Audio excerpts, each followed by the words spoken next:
One of part 5 of personalities.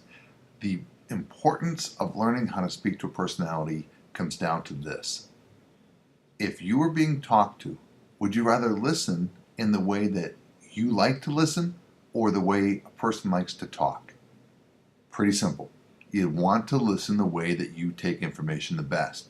Therefore, if you're able to master the 4 major personalities and learn how to speak to somebody the way they want to be spoken to, you'll be able to communicate better, earn their trust, be efficient in the way you speak to them, and even better, they'll be efficient in the way they make a decision. So we're going to go over just the first couple pages here, just to kind of give an overview, and then we'll dive into it in the next couple parts. So in the first page, you have your first sheet that says personalities. We have a Formula One driver, a Le Mans driver, a stock car racer, and the drag racer. So we'll get into these in just a second here. So flip your page over, and let's go through the art of understanding communication. All right. The art of being a great salesperson isn't having the best product or the best price. The art of selling is being able to communicate to your customer in the way they are able to listen, not the way you feel like talking.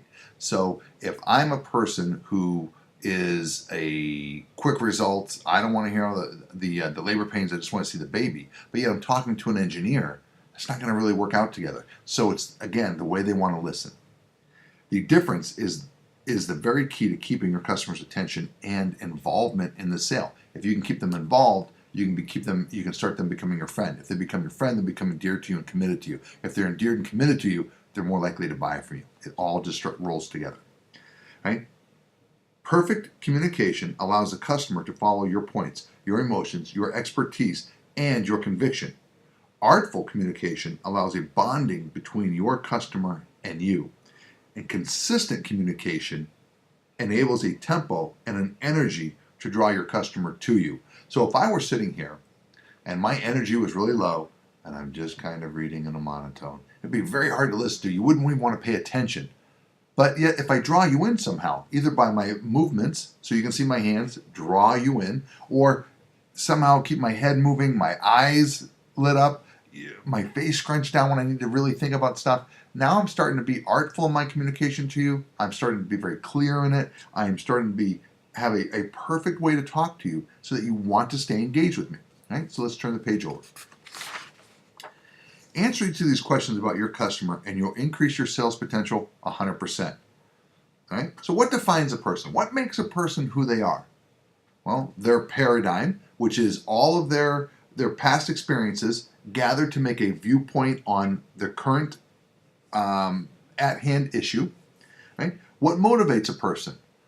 Value over price. In our case, what we're really looking for is value over price. And I'd mark that right next to it. What motivates a person? Value over price. Now, not just the car value, your value over price. Is it better to stay with you? Or is it better if I cut my ties with you and go to a different salesman who will talk to me the way I want to be talked to? So these are all things that you have to think about. Value just isn't a car. It's you and how you're using the time of the customer and what they value their time at. Right? How each personality likes to be talked to, how each personality processes information, super important. Right? How each personality gives information, so you know how to listen, how each personality can be sold a product, and how to recognize the main personality in a minute or less. Now, I'm very practiced at this, and if I can meet you within 1 minute, I can tell you all kinds of stuff about you. And I'm going to go through some of this and through the personalities and how to recognize it right away so that we're talking and communicating correctly right off the bat. Let's turn the page over. All right, so there are 4 major personalities. In our case, we're going to say there's a drag racer. That's a guy who wants to go from 0 to 60 right now. There's a stock car racer. Now, stock car racers are very, what we call egocentric. Not egotistical, but egocentric. They have never met a stranger in their life. They want to be in a big group. So we're going to call them stock car racers because if you think about a stock car, whatever it is, they travel in packs together. And they stay right on each other's bumpers. That's that personality. And if you think about it, you may be one, which is great. Doesn't mean that you just talk a lot for no reason, but you're very friendly, very open. People like to approach you.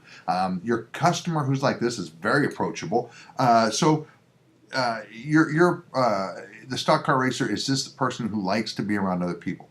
Kind of a life of the party kind of guy.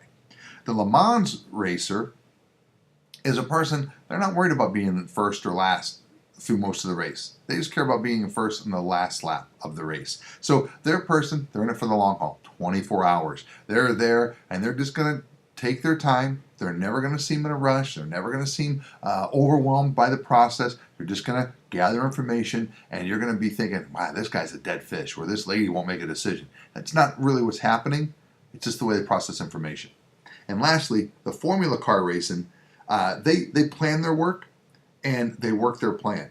Formula cars are the ones that are just all, very fast-paced cars, but yet they're very, very structured in what they do. They stay to a very specific plan. These people love details. They love things written out. And if you're going to write anything on there, real quick, on your drag racer, you can put 0 to 60 in 2 seconds. They want to know the best price before they even take the demo drive. The stock car racer is going to talk and talk and talk about it, give you all kinds of buy signals, which doesn't mean they're a buyer just yet. The Le Mans driver is going to do the old hand on the chin thing, look very interested, a lot of They're looking for information about it so they can make their own conclusion. And the formula car racer, very structured. These are your slide rule pipe smoker, the old stereotype of a Volvo driver. These are your engineers. They are the very detailed person, and they need things written out. So make sure you write that next to that. They need things written out, and I do go through that later on. All right, so that's the 4 major ones. We're going to go get into the drag car racer on the next